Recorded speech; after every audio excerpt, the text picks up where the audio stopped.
Imagine a defendant standing in a UK courtroom looking almost smug. Right. He is facing a really serious charge, a racially aggravated assault, but he genuinely believes he's found the ultimate loophole. And what's the loophole? He gestures between himself and the victim, and he points out the simple, undeniable fact. He says, "We are from the exact same racial group." Ah, right, the own group argument. And exactly. In his mind, the logic is ironclad. You can't commit a hate crime against your own, can you? I mean, it feels intuitively impossible. It does. It feels like the entire point is targeting an other. But then the legal trap just snaps shut. The court references a case from 2002, the Woods case, and rules that his background is, well, entirely irrelevant. Completely immaterial. The law doesn't care about his identity, only his hostility. So he is convicted of a hate crime against a man who looks just like him. And that single case right there is just the surface of the paradoxes you find in the UK's massive law commission report on hate crime. It really is. We're looking at a legal system where hate is a technical term, not just an emotion.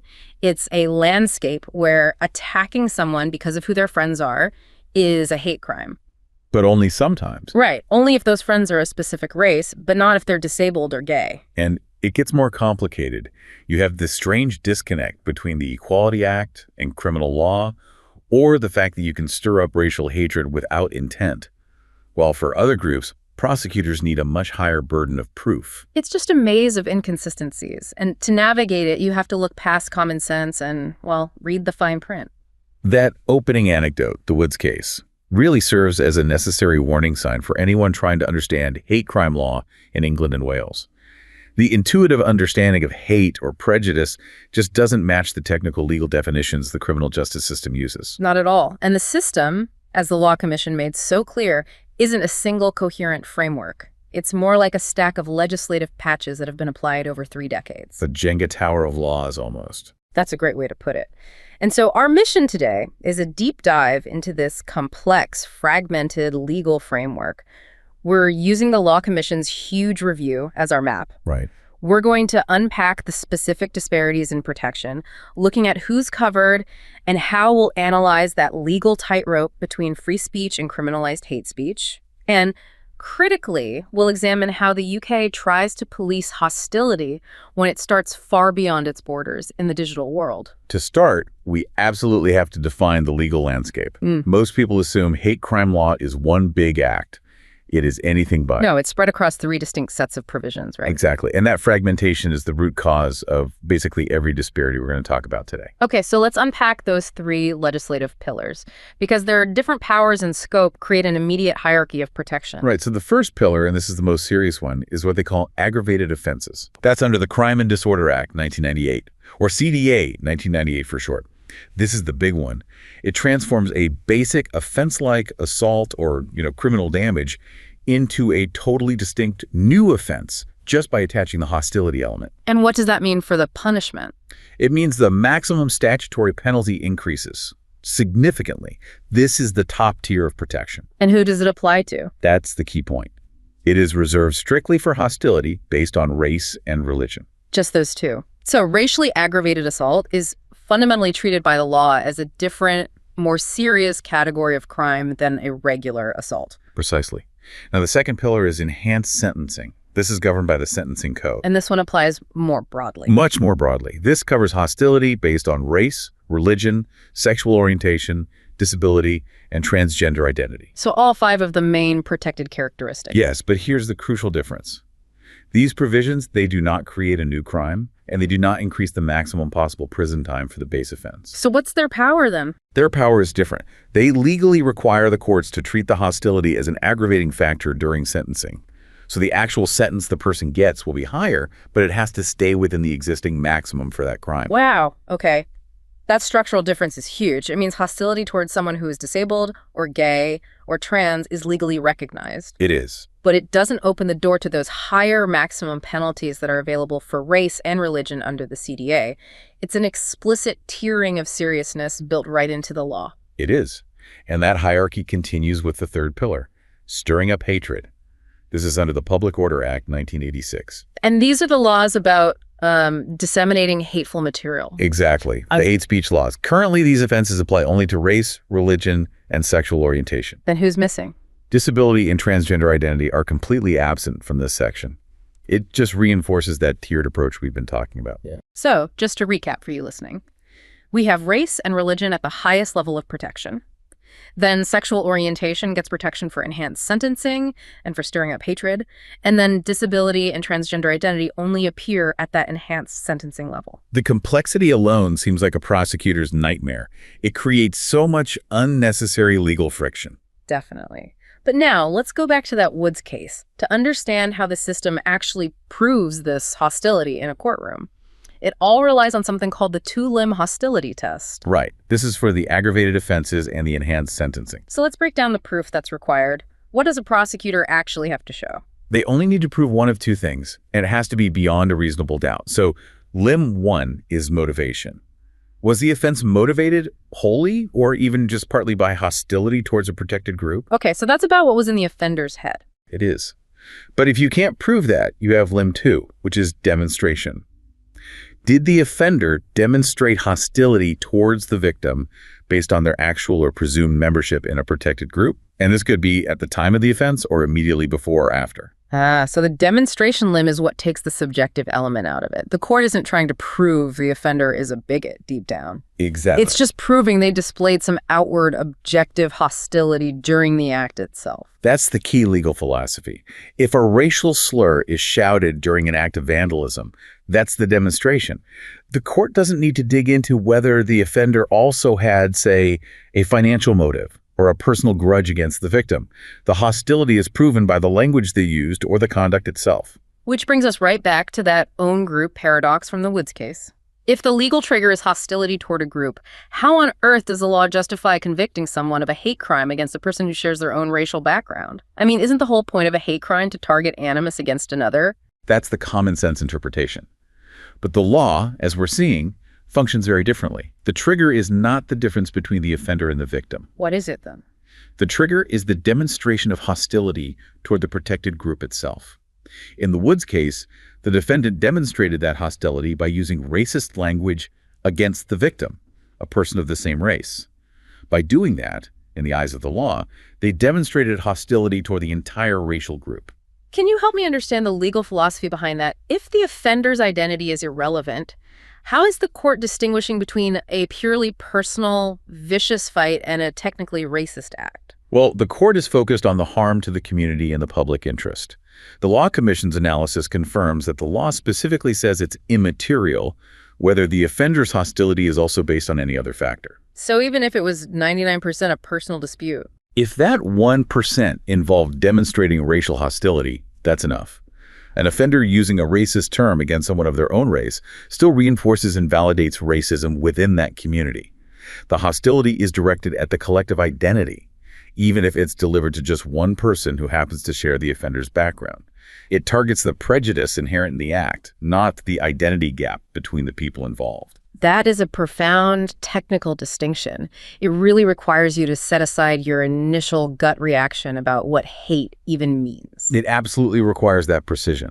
And here's where it gets even more complicated, because this very strict judicial standard is vastly different from the standard the police use just to record a hate crime incident. Right, and that discrepancy often causes public confusion, doesn't it? The conviction rates never seem to match the reported incident rates. So what is the police recording standard? The police and the Crown Prosecution Service, the CPS, they use what's called the perception-based definition. Any criminal offense which is perceived by the victim or any other person to be motivated by hostility or prejudice, it must be recorded as a hate crime. Any other person. So a bystander could perceive it as a hate crime. Yes. The victim, a witness, anyone. So perception, rather than objective proof, is the key at that initial recording stage. If I believe the person who shoplifted from my store targeted me because of my perceived sexual orientation, the police have to log it as a hate crime, even if the eventual investigation finds zero evidence of hostile language or motivation. That's correct. The threshold for recording is intentionally very low. It serves a vital function, monitoring societal trends, gathering intelligence, and importantly, assuring victim confidence. But it's essential for you listening to remember that this perception standard is miles away from the criminal standard required for a successful prosecution under that two-limb test in court. Absolutely. The Law Commission was focused entirely on fixing the laws that apply after the police have recorded the incident and the matter moves into the high-proof judicial system. Okay, so moving beyond those foundational definitions, we can dive into what the report calls the disparity maze. And this is where that piecemeal legislation really creates some baffling inconsistencies. Let's start with the association gap. The association gap. This is about hostility directed at a person because of who they love or who they associate with. This is probably the most glaring example of unequal protection in the whole system. For hostility based on race and religion, the CDA 1998 explicitly covers association with members of that group. And that protection is broad. Very broad. It includes hostility directed at someone because they're married to, or just frequently socialized with, members of a particular race or religion. The necessity of this protection seems obvious. If I attack someone because their partner is of a specific race, I am clearly perpetrating a racially motivated act, even though the primary victim isn't the member of that race themselves. Absolutely. The harm is still directed at the protected characteristic. But now we look at the gap. This explicit protection for association is not currently extended to the other characteristics. Bashar. Sexual orientation, disability, or transgender identity. Wait, I need to fully internalize that. So if a woman is attacked because she is married to a black man, that can be prosecuted as a racially aggravated offense? Yes. But if a man is attacked because he is supporting his disabled partner, or if a parent is targeted because their child is trans, those specific acts of hostility based on that association do not fall under the hate crime aggravation mechanism. That is the precise arbitrary inconsistency built into the current system. You can attack someone because of who their friends are, but the legal protection you receive as a victim, or the specific punishment the offender faces, depends entirely on which protected group your friend or family member belongs to. It creates a hierarchy of association protection, with race and religion at the top. Right at the top. So what's the legal justification for that? Has there been one? Is it based on some constitutional history, or is it just legislative inertia, just that they failed to update the old act when the new protections were brought in? It's entirely legislative inertia, coupled with that piecemeal development of the law we mentioned. When sexual orientation and disability were added to the enhanced sentencing regime, the existing structure of the CDA 1998 was just never fully harmonized. And the Law Commission's view? They view it as indefensible. Their core recommendation is to achieve parity by covering association for all protected characteristics. Until that happens, the system implicitly suggests that hostility based on someone's connection to a person with a disability is less severe legally than hostility based on race. That lack of parity is a profound failure of the law to reflect the reality of how prejudice actually works. It is. Now, moving from association to definitions, let's talk about the tricky issue of belief. When we look at the civil regime, that's the Equality Act 2010, it protects against discrimination based on religion or belief, and that word belief is defined really broadly to include philosophical beliefs. Right. I remember this is where the concept of philosophical belief can open up to include things like strong political convictions or, certain ethical systems. Correct. But when we switch back to criminal law, specifically that top-tier CDA 1998, the definition of a religious group is much more restricted. It covers groups defined by religious belief or the lack thereof. So atheists are covered. Atheists are covered by the protection against religious hostility, yes. But philosophical beliefs that are not explicitly about religion or the lack of it are excluded. Precisely. Hostility towards groups defined by non-religious worldviews or philosophies that go beyond just the absence of religion, things like humanism, certain forms of radical environmentalism, or even ethical lifestyles like veganism, that's excluded from criminal hate crime protection. So this distinction forces us to look more closely at that civil definition. To be protected under the Equality Act, the belief has to meet a really high standard, which was established by a precedent known as the Granger test. It does. What are the criteria for a belief to pass this test? Well, the Granger test, which came from an employment tribunal case in 2010, it set 5 key standards, but 2 are the most relevant for us. The belief must be genuine and relate to a weighty, substantial aspect of human life. But crucially, it must be, quote, worthy of respect in a democratic society and not incompatible with human dignity or in conflict with the fundamental rights of others. So we've seen courts apply this test, for instance, to protect a strong conviction about climate change as a philosophical belief. But it explicitly excludes belief systems that promote things like racism or violence. That's the necessary break on the system. The tribunal in Granger was very clear that objectionable political philosophies like racist, homophobic, or neo-Nazi ideologies would fail the test because they are incompatible with human dignity and they conflict with the fundamental rights of others. So the argument from groups like Humanists UK is compelling then. If philosophical worldviews that are analogous to religion get protection on the civil side, and human rights law seems to imply protection for freedom of thought, why shouldn't criminal law extend that parity? And this is where the Law Commission's really rigorous criteria, demonstrable need, additional harm, and suitability came into play. While they acknowledged the human rights arguments for consistency, the decision really hinged on suitability and a lack of demonstrable need. Help us unpack that suitability concern. Why is philosophical belief considered too broad for criminal law enforcement? The scope is just too wide, and it introduces an unacceptable level of ambiguity into a criminal statute. I mean, where do you draw the line? While veganism might pass the Granger test in an employment context, enforcing criminal hate crime laws against hostility toward vegans creates huge enforcement challenges. Police would be in a difficult position. Law enforcement agencies were very worried about definitional certainty. Could a heated argument about animal welfare now become a hate crime?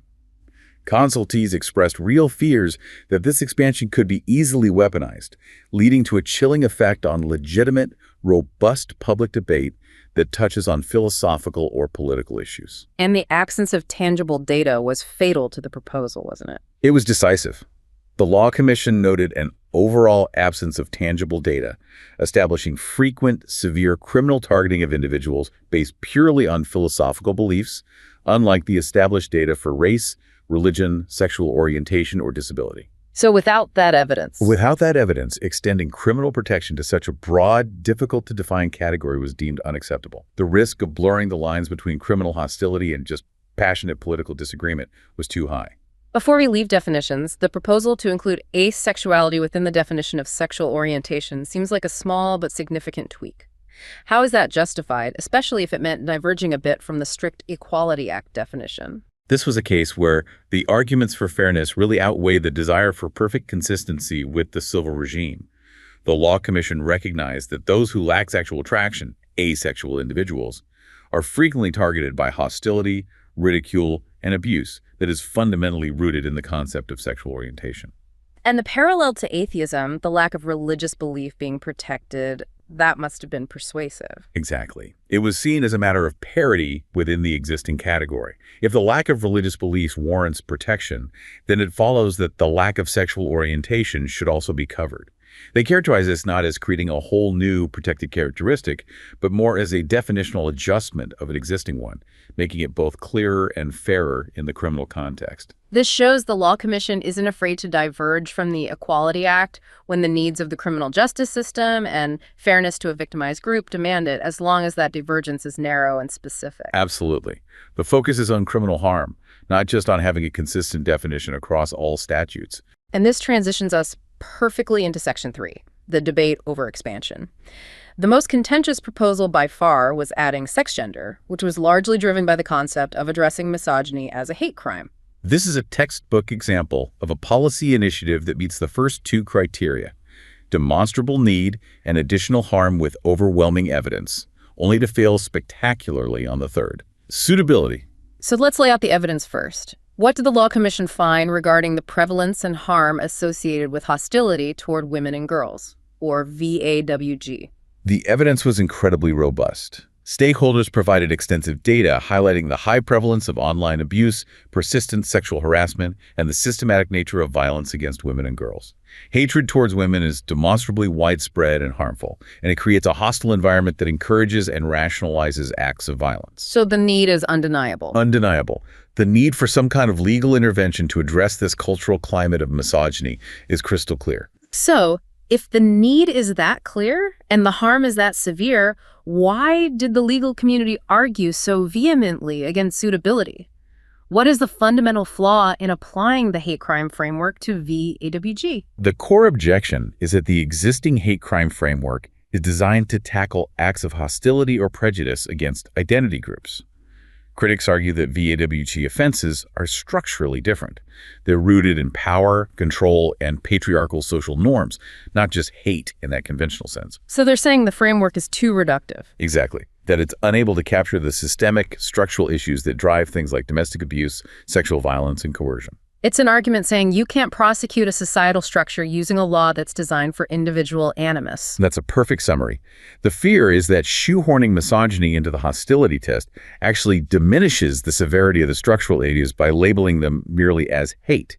And this leads directly to what they call the carve-out dilemma. This dilemma is fascinating and highly contradictory. What was the proposal regarding carving out specific crimes? Well, to address those suitability concerns, the fear that adding a misogyny label would complicate already complex and sensitive prosecutions, there was a major proposal to explicitly exclude existing sexual offenses, domestic abuse, FGM, and forced marriage from any new sex-gender aggravated offenses. And the rationale for that was to simplify prosecutions. Yes, to simplify things and avoid creating an unhelpful legal distinction between, say, misogynistic and non-misogynistic violence against women. But didn't organizations like Women's Aid and Refuge essentially argue that all domestic abuse and sexual violence is inherently misogynistic, and therefore carving it out removes the very data that justified including it in the first place? They did, and this created the paradox. Stakeholders argued that if you carve out these core crimes of violence against women, which made up the bulk of the evidence used to establish demonstrable need, then what's left to prosecute under the new aggravated offense? It's a vicious circle. It is. You're essentially stripping away the most egregious acts of gender-based hostility just to make the law suitable, which thereby proves the law is unsuitable for the problem it was intended to solve. Furthermore, if you introduce a misogyny hate crime law but exclude domestic abuse, you could create a situation where a survivor of domestic abuse might feel compelled to frame her experience as hate to get a specific legal recognition, which could add unnecessary emotional barriers to reporting and recovery. That concern about the impact on victims was significant. It risks forcing survivors to adopt the language of hostility when their experience might be better characterized by coercion or control. Many experts argued that the existing law already addresses vulnerability, and that a tailored VAWG strategy, rather than just amending hate crime law, would be a much more effective legislative solution. And the efficacy of the early pilots also dampened enthusiasm. I'm thinking of the Nottingham pilot, which categorized misogyny as a hate crime. That didn't seem to move the needle on reporting, did it? It was a crucial data point. The evaluation showed that despite the highly publicized policy, underreporting remained a chronic issue. A large majority of those who experienced misogyny hate crime still did not report it to the police, and most said the pilot hadn't influenced their decision to report at all. So it suggested that a mere change in legal categorization without a corresponding massive cultural shift in police response and victim confidence may be largely symbolic. That's right. And finally, there was the essential requirement that any protection had to be gender neutral or bidirectional.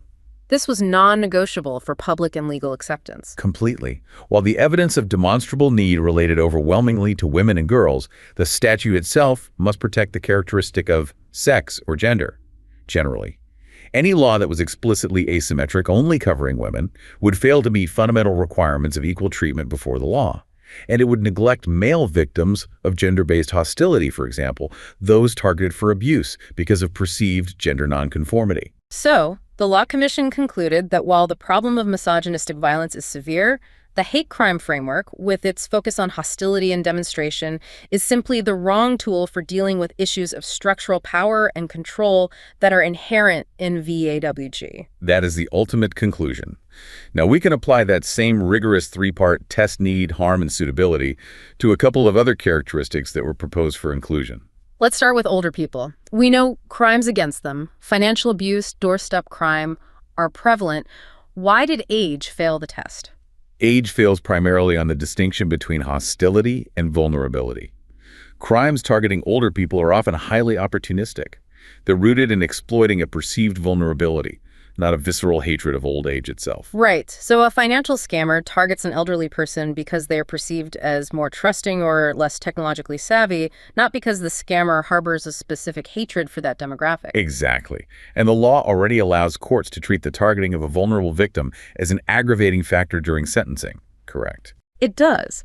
The Law Commission worried that introducing an age-based hostility test might inadvertently reinforce prejudicial conceptualizations older people as inherently vulnerable targets, rather than addressing prejudice itself. They felt the current sentencing regime was better equipped to deal with crimes of exploitation based on vulnerability.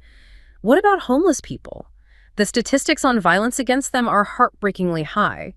They clearly meet the demonstrable need criterion. Absolutely. The level of violence and targeting reported against homeless people is severe assaults, having their possessions stolen or burned, sometimes even kidnapping.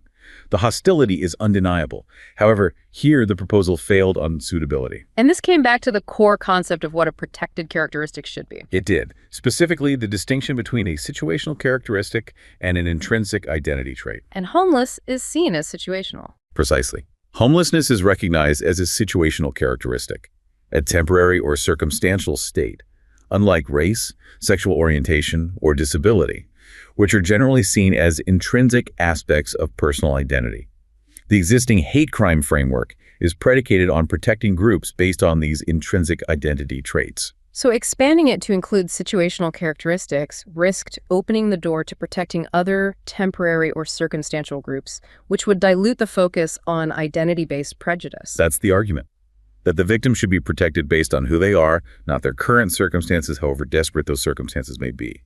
That's the legal dividing line the Commission chose to maintain. A similar finding affected alternative subcultures, like goths or punks, recalling tragic cases like the murder of Sophie Lancaster. And while those attacks are appalling acts of targeted hostility, They are. But the demonstrable need criterion failed, not due to a lack of severity, but due to a lack of robust national data on the frequency and nature of victimization compared to the established protected groups. Shocking anecdotal examples, while incredibly powerful, can't be the sole basis for creating a whole new criminal offense category. this detailed analysis of the expansion criteria really clarifies that the Law Commission is dedicated to protecting the integrity of identity-based hate crime laws, even when facing significant social pressure to include groups that suffer from targeted, severe violence. It's an attempt to maintain a high bar for criminal intervention into free expression and conduct. And that brings us to Section 4, the tightrope walk stirring up hatred and freedom of expression. If the aggravated offense laws are tiered, the laws governing hate speech are fundamentally unequal in their burden of proof, which seems highly problematic. It's the most politically sensitive and complex disparity in the entire system. We're talking about the Public Order Act 1986 provisions on stirring up hatred, and the standard of proof varies massively depending on the characteristic that's targeted. This is the unequal burden of proof. Okay, let's explicitly contrast the test for race versus the test for religion and sexual orientation. For race, the law is deliberately broad. It covers threatening, abusive, or insulting material. Furthermore, it can lead to a conviction if the material is intended or likely to stir up racial hatred. So that insulting part and the likely to limb, they significantly lower the bar for a prosecution. You do.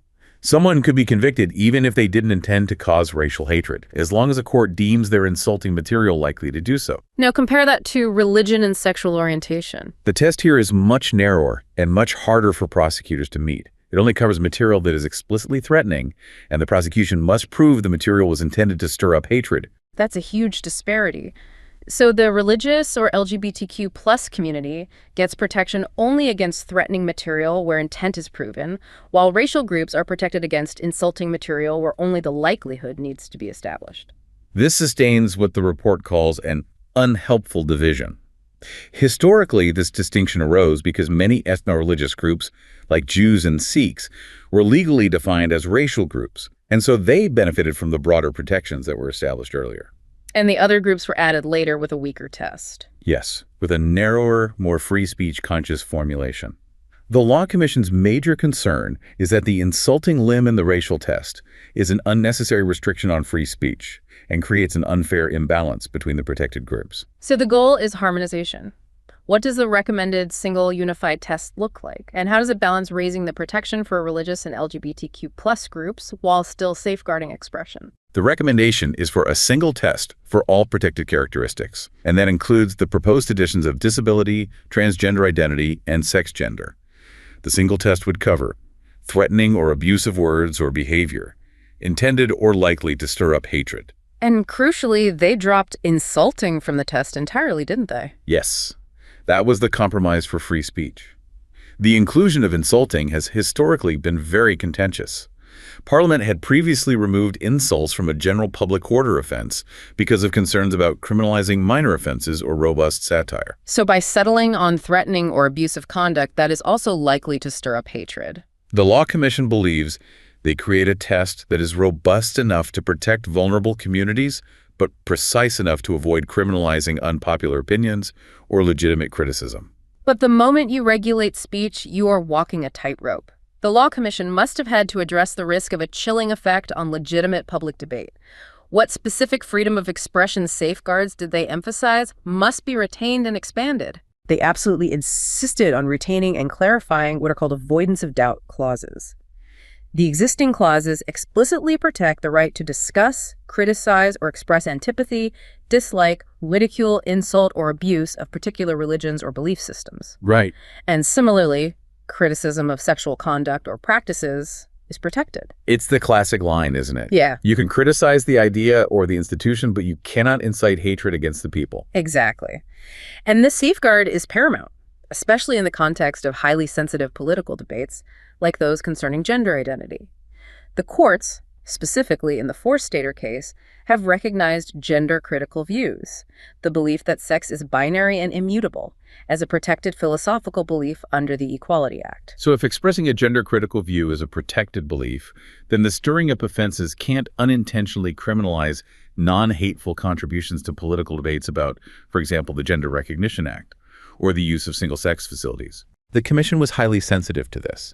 If the law were to criminalize non-hateful contributions to this political debate, it would likely breach human rights obligations.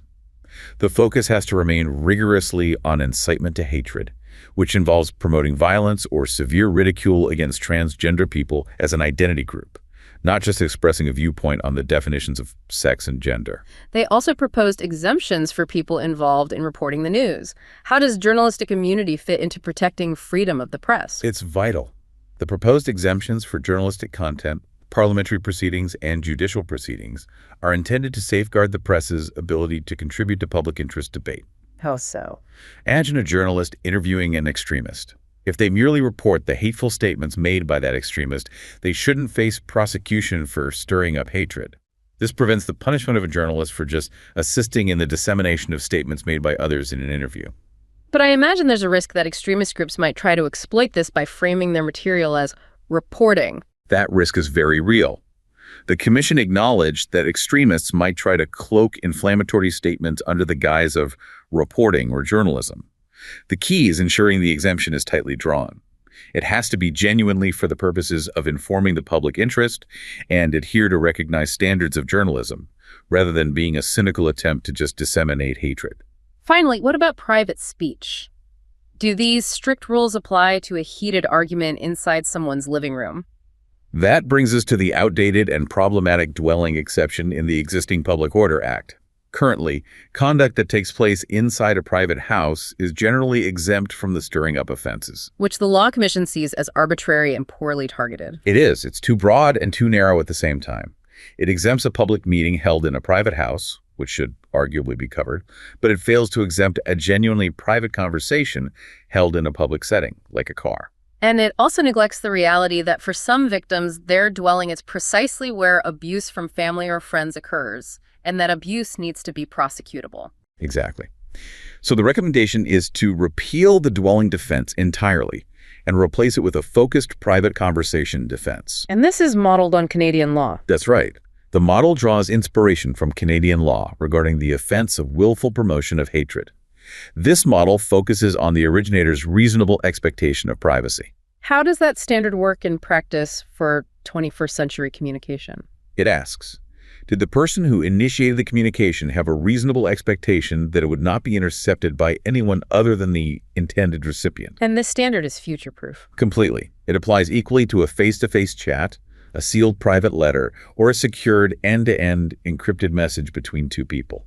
The focus shifts from the physical location, the dwelling, to the intent and expectation of privacy, which is far more relevant in the digital age. That makes perfect sense. The need for these reforms, parity in aggravated offenses, harmonization of the stirring up test, robust free speech protections, it all underscores the need to consolidate these disparate laws into one coherent hate crime act. It's the only way to achieve the clarity, consistency, and cognitive coherence that the current fragmented system so badly lacks. And speaking of the digital age, we have to transition to the most modern challenge: policing hostility that originates globally. Our final section is dedicated to the mechanics of the Online Safety Act, or OSA.